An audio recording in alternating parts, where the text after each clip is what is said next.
از فرصت استفاده برده به خواهرام مراجعت میکنم، به همه خواهرای مسلمانمان، خواهرای تاجیک ما، خواهرای ازبک، دیگرها که در این سرزمین زندگی میکنن، پدر و مادر مسلمان دارن، از برای خدا از خدا شرم بداره، از بنده های خدا که شرم نداشته از خدا شرم بداره.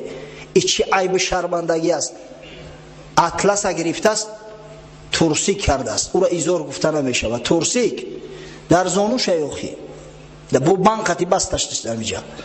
بعد یک کرته اطلس دیگه کرده است رنگی توپیک، در قد کوچکش میمون کده گشته. همین شکل صورت است.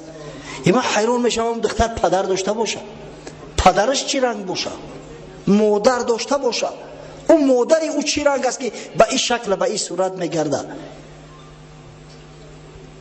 پیغمبر خدا صلی الله علیه و سلم گفت صنفان من اهل نار لم ارهما، ده طایفه مردم هستند که از اهل دوزخن، من همیو را ندیدم. میگه پیغمبر نه که به خبری که از خدا به من رسیده است میدانم که اینا دوزخی هستند. سبحان الله، اگر پیغمبر به این شکل و صورت ایش زنای شرمنده را میدید، آیا امتی ایو را قبول میکرد؟ ایرنگ شو بیزار بود. من ندیدم شو میگه نه که من به شما خبر میتم که همین ده طایفه مردم دوزخی هستند، دوزخی هستند، دوزخی. قوم معهم سیات کاذناب البقر یضربون به الناس. گروه اول قومی که در دستشو دوبینکه دارن یا شلاق دارن مثل دنبگاو که با اون مردم هم میزنن. و نساء کاسیات عاریات ممیلات مائلات رؤوسهن کاسنبة البخت المائله. طایفه دیوم زنهایی که اگر چند لباس میپوشن اما در معنا لچی برهنه، او لباسی او لباس نیست. زنهایی که از شریعت اسلام دور شدین دیگرها را با از شریعت دور میگردونن، هم خود دور شدین هم سبب دور شدن دیگران میگردن. سراشو مثل کوهان شتر، موی سر در پشت سر جمع میکنن، اینقدر توب میکنن مثل کوهان شتر، از نیمه شتر واری. وقتی که موی سر در پشت سر جمع کرد دیگه او رمال میبنده آخی سر علیج میکنه با قواری. لا یدخلن الجنه، این دو طایفه داخل جنت نمیشوند. ولا یجدن ریحها و این ریحها لیوجد من مسیرت کذا و کذا و فی روایت من مسیرت 500 عام. این طایفه ها میگه این دو طایفه داخل جنت نمیشوند، حتی اینا از بوی جنت محروم هستند. بوی جنت از مسافه 500 ساله راه استشمام میشود، این دو طایفه مردم از بوی جنت محروم هستند. پس بخت بیای خواهرای عزیز، آخه شرافت شما در عزت شما است، شرافت و آبروی شما در پوشیدن و مستور بدن شما است که یک از حرمت احترام تو میکنه. به این شکل صورت در کوچه میبره که شما را احترام کنه، کی احترام تو کنه. بعضی جوانان شکایت میکنن که امروز جوانای ما بی ادب شدن، زنهای شودار هم گپ میپرتوین. ای کجا میفهمه که این زن باشه به همین شکل صورت میگرده آخه در کوچه. از برای خدا هشتونه در سر تو بگیره ای مردم مسلمان. آخه ما میگیم ما عرف و عادت ملی داریم، ما تاجیک مسلمان هستیم، الله اقل ما عرف و عادت ملی خودتون رعایت کنه. این چه حال زار است، این چه حال زار است. همین رومال با کی زیان کرده است؟ رومال حسن کی را کم کرده است؟ قسم به خدا برعکس است. یکی از سبب‌های آن که در اروپا در تهلکه غلطیدن و در بعض ممالک در جاهای جمعیتی دیگه سطر عورت منع میکنن، حجاب منع میکنن، آن است که دیدن که زنهای اروپا حتی مایل به سطر شدن. او زن وقتی مستوره باشه ببینه چقدر شرافت آبرو داره، هر کس جرأت نمیکنه به پیشش نزدیک شود. پس آبروی شما، عزت شما، تمدن شما، کلتور شما در سطر عورت است. زنهای عزیز و پسرای مهربان، اگر کرده صاحب تمدن است. اگر نکرده یک مقلد است. این تقلیدش میمون هم کرده میتونه. برای تقلید کردن یگان عقل و فراست در کار نیست. شرق را از هم برد تقلید غرب، باید این اقوام را تنقید غرب. حضرت علامه اقبال لاهوری شخصی که تعلیم اروپایی داره، شخصی که در اروپا خوانده است، ما و شما را تحذیر میده که شرق تقلید غرب از بین میبره، نست و نابود میکنه. قوت مغرب نه از چنگ و رباب، نه زی رقصی دخترانی به حجاب، نه زی سحری ساحرانی لاله روست، نه زی عریان ساق و نه از قطع موست. قوت مغرب زوری اروپا و امریکا از سینتزاتر نیست، از گیتار نیست، از رقص او دخترای فاحشه نیم برهنه نیست، از کازینو و نشینای کلوبا نیست، از بریدن مو پرچاسکا و سریلیچ کردن و کونیلیچ گشتن نیست. قوت مغرب از علم و فن است، از همین آتش چراغش روشن است. زوری اونو تواناییش و اقتصادی به قوتشو از علم دانش ای. مدنیت در آموختن ای، در تعلیم ای. مدنیت در تقلید کرکرانه و میمونوار نیست.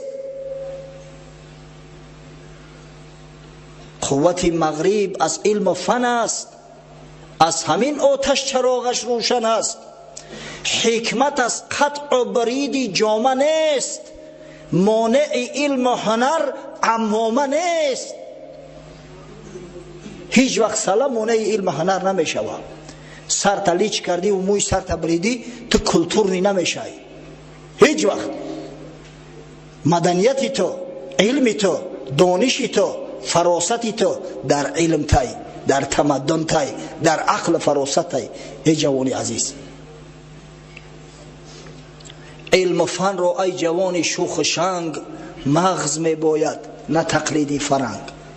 برای علم و فن عقل در کار، مغز در کار، کوشش در کار. با تقلیدی فرنگ هیچ وقت صاحب علم و فن نمیشه، هیچ وقت. روسا یک مثال دارن، میگن по одежке встречают, по уму провожают. анам либос та мебинан қабулот мекунан, баъд ақл тадида ба ту муомила ва муносибат мешава. мебинан либосу сар либос та чӣ, баъд ба ақл ба ту муомила мешава. соли 2001 буд, раҳмати падарам бемор буд. дар ҳамин шифохонаи медгарадок 4 этажда хоба якам. از دستش میگیرم میبرم پریویازش نی پریویازکش میکنن میارم. زیاده از 2 ماه همراهش بدیم. جامعه دارم، ریش دارم. همونجا یک چند جوان اخران آنکه محافظت میکنن. یک شخصی بزرگ دیگه در همونجا خواب بود همون شب روزا. بعد این اخرانیکو ای بیکاری را کراسورد حل میکنن. گازیتا گرفتیانه کراسورد حل میکنن. ما هم یک تاش نشستگی، ما هم در پهلو شیشتم منتظری پدرم موقعی که ای ریانیمات همه برای خطیش بریم. یک کسی دیگه از سوال کرد که فلانی گفت این خیلی کلمه بوده است 5 حرف داشته است چی میشه؟ او گفت من یک جمله دونم. یک کشیشتم که دیدم بسیار همجا رست شدگی ای با گفتمش یک همی تا نگاه میکرد با تعجب. بعد ورتیکال شد حل کرده است، پرپندیکولار شد باید چکنه حرفی اولش یوف شد کو ایش چی میشده باشه؟ گفتم میشینه ای خیلی میشه پریده جاش خشت دریش صدقه بوبیتا ای که جو میدونی. گفتم دادر جان بوبیت اونیورسیتت دولتی تاجیکستان ولی دانشگاه ملی است، با دیپلمی سرخ تمام کردگی ای. عجب مردمه. شما همی تو گلستوک کستونو برو کنه بینه آدم هیچ حساب نمیکنیده. آنا دیگه ما در همون حجره خطی پدرم بدیم همه کراسوردوش نمیوردن در پیش ما حل میکردن. داملو همجاش چی میشیده باشه؟ از همون خاطر علم و فن را ای جوان شوخ و شنگ مغز میباید، نه تقلیدی فرنگ. اما شما تازه و آزاده باشه، خشرو باشه، لباسای خشرو پوشه ولی یک چیز در مفکوره ما ششتگی خاصتا مردم پیشینه میگن این چی تا آوازی های آوازی در یک هفته یک بار میشوه. سبحان الله. یا تو باشد در دوره سویتی بندیدیم بود، یک روزش هم روزی حمام بود، یا در عسکری یک روز بندیدین های. این بیچاره خیال میکنن که همین آدم باید در یک هفته یک بار آوازی کنه. هر روز آوازی کنه، اگر امکان داره در یک روز 5 بار آوازی کنه. باور کنید در همین گرمی من شرایط بیاوم همه هر باره که طهارت کردن لازم شود غسل میکنم. ای هم سلقین شای هم تازه و آزاده شای. در این گرمی بدن آدم عرق میکنه. ببینه پیامبر صلی الله علیه و سلم چقدر به تازگی و آزادگی خوشبویی اعتبار میداد. در روز جمعه امر کرده است امت که غسل کرده و بعد بیایه نماز. اگر چند به وضوء میشه و کنه نماز خونده. چرا غسل؟ زیرا که همون چرک بدن نابود شود. وقتی که چرک در بدنت نباشه عرق هم که کنی بوی بد از بدنت خارج نمیشه تا چند مدت. از همین خاطر باید تازه باشه، آزاده باشه.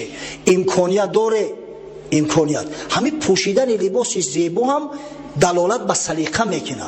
کسای لباسی تازه و آزاده میپوشن که اتیکه و استتیکه را میدونن. آخه شما جوانای عصر 21 پیغمبر خدا صلی الله علیه و سلم به امتش تاکید کرد احسنوا لباسکم و اصلحوا رحالکم.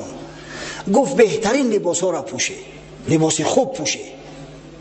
حضرت امام اعظم ابو حنیفه بهترین لباس میپوشه، زیباترین لباس ها میپوشه. اصلحوا رحالکم، در سواری های بهترین سوار شوی، در سواری بهترین سوار شوی. این الله یحب ان یرا اثر نعمته علی عبده. خداوند دوست می‌داره که اثر نعمتش در بندش ببینه. 30-40 هزار دلار در تای سر مونی و یا لباسی کندگی جیدن بپوشی بگردی خدا را خوش نمیآید. لباس را تازه و آزاده کنی به خاطر خدا، برای افتخار و تکبری دنیا نه، به خاطر خدا لباسی تازه و آزاده پوشی. همین ریش سفیدای ما را ببینه، بعضیش بسیار زیکان، بسیار زیکان، خدا نگهبانشون باشه. وقتی لباس بپوشن میان میگوی ملائکه اومده است. ریشش سفید، سر لباسی تازه سفید آزاده خوشبو داره، در سر باید سلای دیگر بسته است، میگوی قشون ملائکه ها می اومده باشن. انا به همه تقلید کنه، خوشو به حالشو. زبونای پسته استفاده بره. کسای زبونای پسته استفاده نمیکنه، از زبونای پسته بهتر مسواک باید داشته باشه، تازه و آزاده کنه، ختونه خوشبو کنه. زیرا اسلام دین پاکی و تازگی است. حضرت جبرئیل دیده باش صورت در اومد که عمر رضی الله عنه میگه ما در تعجب موندیم از لباس سفید تازه و آزادش، از موی سیاه تازه و آزاده و خوشروش در تعجب موندیم که آدم اینقدر بزیب میشید است، اینقدر خوش لباس میشید است. انا میگم تازه و خوش لباس باشه. جوانای عزیز، مسلمان ها غر محجلین هستند، یعنی که یک پیشانی تابناک دارن. در بدن گاوی سیاه ببینه اگر یک داغی سفید باشه چقدر خوشرو و داغ. انا مسلمان ها در بدن بنی بشر مثل انا داغی سفید خوشرو هستند. باید به همین سزاوار باشه. خواهش میکنم و تقلیدی به دیگران نکنه.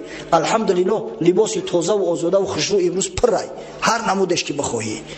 همین مایک های تنگ، نمیدونم همین شیمایی که حتی د شاخگی را نمیپوشن، از برای خدا همین را نپوشی. همین با مردی شما زیان داره، میفهمه؟ با مردی تو زیان داره. متاسفانه وقتی ما به آخر رسید، انشاءالله هفته آینده از همین جایی که صحبت قطع کردیم ادامه خواهیم داد. در آخر در حق همه دعا میکنم که خداوند همون زینت و زیبایی و سیکه و صورتی را که به حبیبش محمد صلی الله علیه و سلم و به اصحاب بزرگواری او عطا کرده بود به ما و شما نیز عطا کند. خداوند سلیقه نیکو برامون بده تا به خاطر خدا، به خاطر خوشنودی خدا، از بس که خداوند دوست می‌دارد اثر نعمت در بندش ببینه، لباسای خوب و زیبا و آزاده پوشیم، شکل صورت زیبا داشته باشیم، خاصتا زنهامو شکل صورتی مستوره داشته باشند تا اینکه خدا و پیامبر خدا را خوش بیاید. و خدایا خداوند امید بر رحمت تو داریم، مسلمان واقعی مون گردان. نه مسلمانی جغرافیایی. پروردگار مساعدت که هر وقت یک فرمانی تر میشنویم، امر از اوامری تر میشنویم، تأکید را از تأکیدات حبیب محمد صلی الله علیه و سلم میشنویم، خود را در آن مستقیم کنیم، موافق آن عمل کنیم تا توسط این عمل و توسط این استقامت بر رحمت تو سزاوار گردیم، به جنت تو سزاوار گردیم، از غضب تو و از آتش جهنم تو نجات یابیم. ربنا افتح بیننا و بین قومنا بالحق و انت خیر الفاتحین برحمتك یا ارحم الراحمین.